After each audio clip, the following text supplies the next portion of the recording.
There is a death certificate filed in Vienna in August of 1865 that contains a lie, not a mistake, not an administrative error, a lie that the medical establishment of Europe had every reason to tell and no one with enough power to correct it. The certificate says the cause of death was septicemia, a blood infection. What it does not say is that the man who died had spent 18 years proving exactly how blood infections spread and kill people, that he had documented the mechanism, implemented the solution, and watched the death rate drop to zero every single time his protocol was followed. What it does not say is that he was committed to that asylum by the same colleagues who had spent 2 decades refusing to act on his findings. What it does not say is that the wounds found on his body were consistent with a beating. His name was Ignaz Semmelweis, and I did not go looking for this story. I found it while I was looking for something else entirely. I was tracing the institutional response to germ theory in the 1860s and 1870s, trying to understand why the adoption of antiseptic practice in European hospitals was so uneven. Some institutions adopted it immediately. Others resisted for decades. I wanted to understand the gap. And the deeper I went into the medical literature of that period, the more a single name kept appearing in footnotes and reference sections in ways that didn't match the credit being given to him. Semmelweis was cited, frequently, but always in a specific way, always as a precursor, a preliminary figure, someone who had pointed in the right direction without quite getting there. The credit for understanding infection went to Pasteur. The credit for antiseptic practice went to Lister. Semmelweis was the footnote that made them possible, except when I went back to the actual dates, the actual data, the actual documented mortality records from the Vienna General Hospital between 1847 and 1849, the footnote version of the story stopped making sense. Because Semmelweis did not point in a direction. He solved the problem, completely. 18 years before the men who received the credit were even working on it. And then I found the death certificate. And then I found the asylum records. And then I started asking why a man who had demonstrably, documentably saved the lives of thousands of women died beaten in a Vienna asylum at 47 years old, while the institution that put him there continued collecting honors. Let me take you through exactly what I found. The Vienna General Hospital in the 1840s was not a provincial institution. It was one of the most prestigious medical facilities in the world. The doctors who worked there were not ordinary practitioners. They were professors, authors, holders of royal appointments. Their published findings shaped medical policy across Europe and beyond. They were also operating inside a belief system that had survived for 2,000 years without serious challenge. Miasma theory. The idea that disease was caused by bad air, atmospheric corruption, invisible vapors rising from soil and decay. Not from anything transmitted by contact. Not from anything carried on hands or instruments. From the air. This theory was not fringe. It was not held by uninformed people. Hippocrates had proposed it. It had been refined and developed by 2 millennia of medical tradition.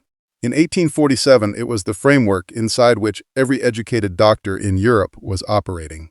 And it was wrong in a way that was killing women by the thousands. The Vienna General Hospital had 2 maternity wards. Ward 1 was staffed by doctors and medical students. Ward 2 was staffed by midwives. And the hospital's own mortality records showed something that the administration had been documenting, discussing, and filing away for years without ever properly explaining. Women in Ward 1 were dying at 10 times the rate of women in Ward 2. 10 times. This was not a secret inside the hospital. The patients knew it. Women assigned to Ward 1 wept in the corridors. Some begged to be transferred. Some gave birth in the street outside the hospital rather than enter Ward 1. Think about what it means for patients to fear the doctor's ward more than giving birth alone on a cobblestone street in winter. The hospital administration had an explanation on file. Anxiety.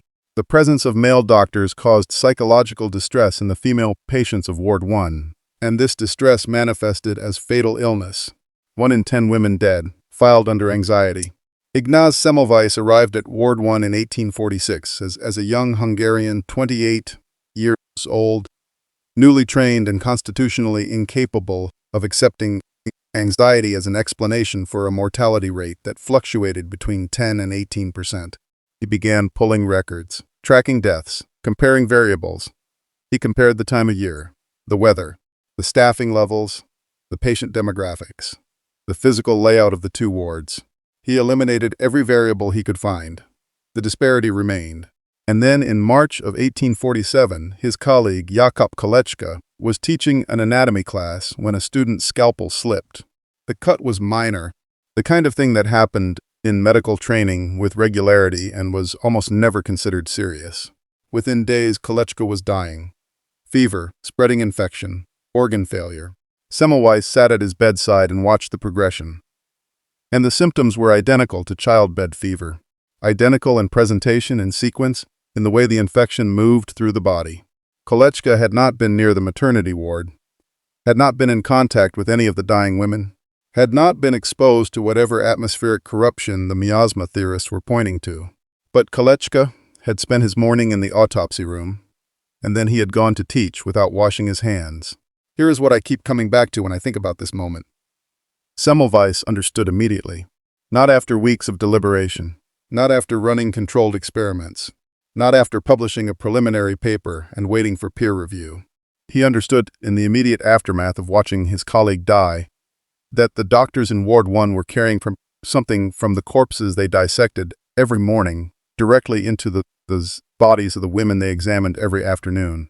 He called it cadaverous particles. We call it bacteria. He had no microscope capable of seeing it. He had no germ theory to explain the mechanism. He had nothing but the pattern, the timing, the death of his colleague, and 18 months of mortality data that suddenly made complete sense. He implemented the solution the same week. Every doctor, every medical student, every person who had touched a corpse was required to wash their hands in chlorinated lime solution before entering the maternity ward or touching any patient. Not soap and water, chlorinated lime, strong enough to destroy whatever was being transferred. The results came back within weeks. In the months before the protocol, Ward 1's death rate was running between 10 and 18%. By the end of 1847, it had dropped to 1.2%. By mid-1848, it was below 1%. In some months, it reached 0. The midwives in Ward 2 had always had a lower death rate because they had never performed autopsies. They had never walked directly from corpses to patients. The mechanism Semmelweis had identified explained not just the overall mortality but the precise disparity between the two wards. The data was clean, the explanation was complete, the solution worked every single time it was applied. And the medical establishment of Vienna looked at all of this and threw it away. The rejection of Semmelweis is one of the most documented institutional failures in the history of medicine, and the more carefully you read the primary sources, the harder it becomes to describe it as simple ignorance. Charles Meigs was the most respected obstetrician in Europe. His textbooks were used in medical schools across the continent. When he responded to Semmelweis publicly, he did not challenge the mortality data. He did not present competing evidence. He did not propose an alternative mechanism. He said that doctors were gentlemen, and a gentleman's hands could not be unclean. That statement was published. It was formal. It was read by every major figure in European medicine, and it was treated as a serious rebuttal. Johann Klein, the professor who ran Ward 1 and who had approved Semmelweis's appointment, had the most direct institutional interest in the findings being wrong. If Semmelweis was right, Klein had presided over a ward that had been killing women through a preventable practice for years. Klein did not engage with the data. He blocked Semmelweis's renewal at the hospital. He used his institutional position to ensure Semmelweis could not continue his research in Vienna. He wrote against him in correspondence with other institutions. Semmelweis was removed from Vienna General Hospital in 1849. He moved to Budapest and took a position at the University of Pest. He implemented the hand-washing protocol in his new ward. The death rate dropped to near 0.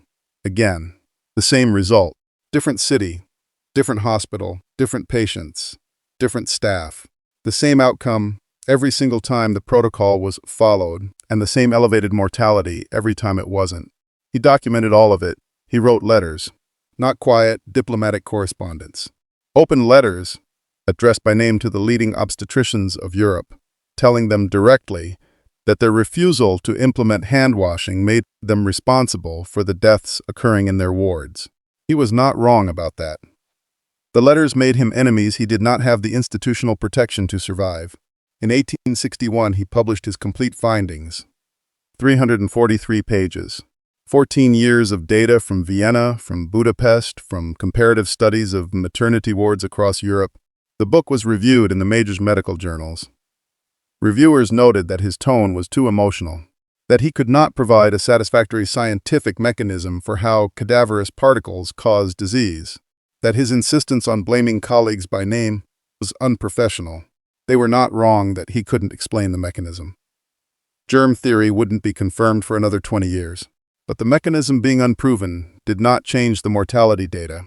Women were still dying in wards where handwashing was not practiced at 10 times the rate of wards where it was. That number did not require a mechanism to be true, and the institution chose the mechanism over the number. I want you to sit with what was happening in real time while this debate was occurring in journals and conference rooms.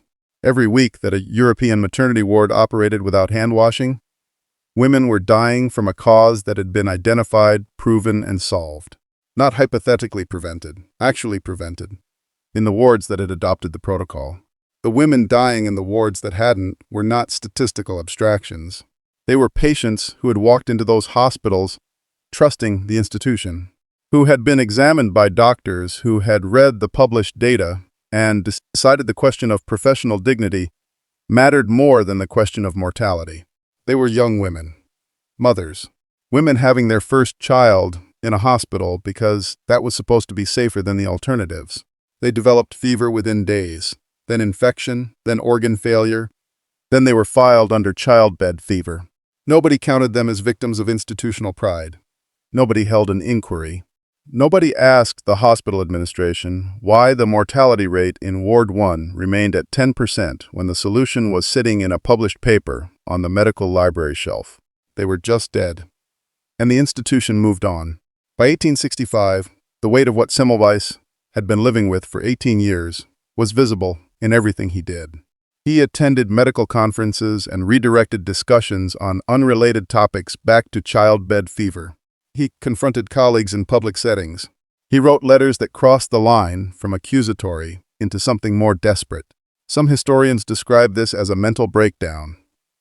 Early dementia has been proposed as an explanation, but read the sequence carefully before accepting that framing. A man had spent 18 years watching women die from a cause he had proven was preventable. He had implemented the solution in 2 different hospitals in 2 different countries and watched the death rate fall to 0 both times. He had published 343 pages of documented evidence.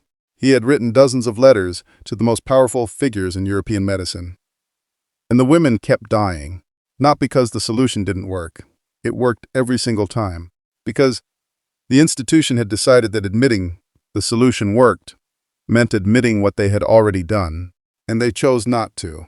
There is a particular kind of damage that comes from being the only person in a room who can see clearly and being forced to watch year after year while everyone else agrees to look away. Whether that damage looks like madness from the outside is a question worth holding carefully. In July of 1865, Ignaz Semmelweis was committed to the Dobling Mental Asylum in Vienna. The commitment was arranged by colleagues in the medical establishment. He was 47 years old. The Dobling Asylum was not a therapeutic institution. Patients were physically restrained, beaten for non-compliance, kept in conditions that the asylum's own records from that period document as routinely brutal. Semmelweis was admitted on July 30th, 1865. He was dead by August 13th, 14 days. The death certificate listed septicemia. The wounds documented on his body at autopsy were consistent with a severe beating. The man who proved that infections killed people died of an infection inside an institution controlled by the people who had spent nearly 2 decades systematically destroying his career. 14 days after they put him there. That death certificate is still on file in Vienna. I've read the description of it, and I keep coming back to the question of what the attending physician was thinking when they wrote septicemia in that cause of death field. Whether they knew exactly what they were writing, whether they were told what to write, whether it even mattered to them either way. 20 years after Semmelweis died in that asylum, Louis Pasteur confirmed germ theory. Joseph Lister introduced antiseptic surgical practice. The medical world embraced both of them immediately. Pasteur became a national hero. Institutes were named after him. His face went into textbooks and onto monuments. Lister was knighted, Baron Lister. His name entered the permanent vocabulary of medicine. And the history of how antiseptic practice came to exist was written in a way that placed both men at the center and placed Semmelweis at the edge. A precursor, a preliminary figure, someone who had pointed in the right direction without quite getting there. Here's what that framing erases. Semmelweis did not point in a direction. He identified the mechanism, implemented the solution, documented the results across 14 years in 2 countries, and published 343 pages of evidence that was available to every major medical figure in Europe while he was still alive. Pasteur and Lister confirmed what Semmelweis had already proven. The credit for the confirmation went to them. The man who first proved it died in an asylum 14 days after being committed by the people who refused to act on his findings. That is not the story the textbooks tell. Today, in every hospital on this planet, before every surgery, before every delivery, before every examination, healthcare workers wash their hands. It is called hand hygiene protocol. It is one of the most fundamental requirements of modern medical practice. It is there because of what Ignaz Semmelweis proved in Vienna in 1847. His name is not above the sink. But every woman who has walked out of a maternity ward alive carries the consequence of what he knew. They could not destroy what he proved. They could only make sure you didn't know who proved it. Here is the timeline as I've been able to reconstruct it. Semmelweis arrives at Ward 1, death rate between 10 and 18%. Official explanation, anxiety, March 1847. Colleague dies of a wound infection with symptoms identical to childbed fever. Semmelweis identifies the mechanism. May 1847. Hand-washing protocol implemented. Death rate drops from 18% to 1.2% within months. Johann Klein blocks Semmelweis's renewal. He is removed from Vienna General Hospital. Semmelweis implements protocol in Budapest. Death rate drops to near zero. Again, he publishes 343 pages of documented evidence. Medical establishment reviews it poorly and moves on. Committed to Döbling Asylum by medical colleagues.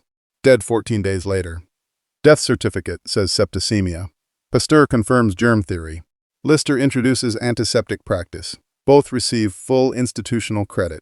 The gap between 1847 and 1880 is 33 years.